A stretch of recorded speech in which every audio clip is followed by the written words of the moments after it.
ஒரு வெடிய பத்தடிச்சு திமுக வந்து இப்படி தூக்கி போட்டாங்க.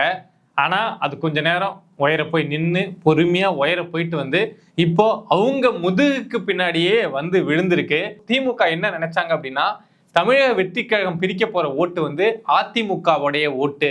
ஸோ தமிழக வெற்றிக் கழகம் இங்க வளர வளர அதிமுகவுடைய ஓட் பேங்கிங் அப்படிங்கிறது உடஞ்சிக்கிட்டே இருக்கும். திமுகவோட அந்த சாலிட் ஓட் பேங்கிங் இருக்குல்ல, அதுல விஜயால 1% கூட கைய வைக்க முடியாது. சோ தமிழக வெற்றி கழகம் வளர்ந்தா அது அதிமுகவுக்கு பேர் ஆபத்து அப்படின்னு நினைச்சுக்கிட்டு திமுக சந்தோஷத்துல இருந்தாங்க. விஜய் என்ன வேணாலும் பண்ணட்டும் அப்படிங்கிற மாதிரி அமைதியா இருந்தாங்க. பட் இப்போ அது என்ன ஆயிருக்கு அப்படின்னா, அவங்க தூக்கி போட்ட வெடி அவங்க முதுகுக்கு பின்னாடியே வந்து அவங்க காலுக்கு கீழே வெடிக்க ஆரம்பிச்சிருக்கு. திமுக அங்கேயும் இங்கேயும் தெரிச்சு ஓடிட்டு இருக்காங்க. என்னப்பா சொல்ற, ஏன்பா அப்படின்னா, திமுகவுக்கு எப்பொழுதுமே சாலிடா கிடைக்கக்கூடிய ஓட்டு அப்படின்னா மைனாரிட்டி பீப்புள் ஓட்டு தான். பட் மைனாரிட்டி பீப்புளோடைய அந்த பார்வை அப்படிங்கிறது விஜய் பக்கம் திரும்பி இருக்கு. இதை எப்படிப்பா சொல்ற அப்படின்னா, மற்ற டேட்டாஸ் மற்ற விஷயங்கள்லாம் சொல்றதை தாண்டி விஜயே அதை நம்புறார். ஏன் அப்படின்னா, பெரம்பூர் தொகுதியே அவர் தேர்ந்தெடுக்க காரணம் அங்க இருக்கக்கூடிய அவருடைய மதத்தை சார்ந்த மக்கள் அதிகமா இருக்காங்க.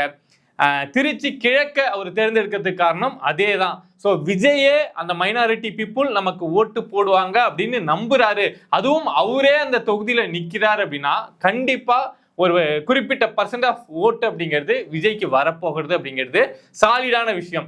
அப்பனா திமுக இங்க பெருசா நம்பக்கூடிய விஷயம் மைனாரிட்டி பீப்புள் ஓட்டு. அந்த ஓட்டு உடஞ்சி விஜய்க்கு போகுது அப்படின்னா திமுகவுடைய நிலைமை என்ன ஆகும் நினைச்சு பாருங்க.